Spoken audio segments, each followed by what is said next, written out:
Fire Escape Academy Inspector Training. We're here in Trenton, New Jersey. This is the back of West State.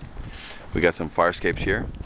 And one of the things you want to look for in order to write a violation is whether or not the fire escape is structurally sound and has been kept painted. So sometimes just walking a back alleyway, you can look at fire escapes, and if it looks like it hasn't been maintained, they're not been painting it, there's your violation. You don't need to write anymore. So if you see a lot of rust on a fire escape, there's your violation. That black one over there has a lot of rust on it, and it has the original square head bolts, which is an indication that some of the original structural bolts, which is 50 to 75 years old, is still on that fire escape, and that means that they're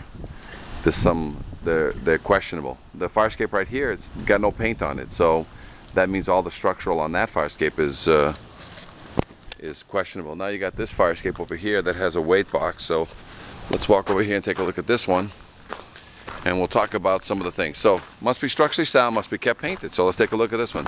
Somebody's been painting this one, so that's usually a good sign that somebody's been painting, but it doesn't mean that they've been structurally repairing it. So over its 50 to 75 year life, some of these bolts should have been changed out minimally. Otherwise somebody has just been keeping it painted. They haven't really been attacking the structural.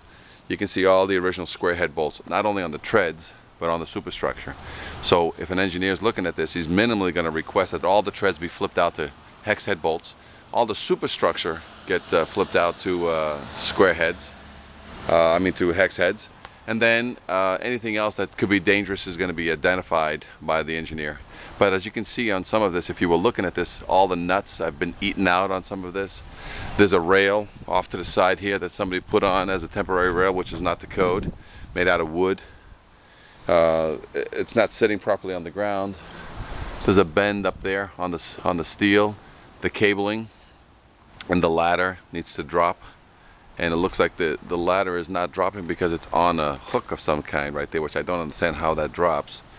But these are the kind of things that we'd look for to write a violation. So this fire escape, even though it's painted, it's got structural issues, starting off mainly with the bolts. All the original square head bolts are still on this fire escape, and it's impossible for a 50 to 75 year old fire escape to have all its original square bolts. If you have any questions on this or any other inspection or violation that we've talked about, give us a call at firescapeengineers.com, 866-649-0333.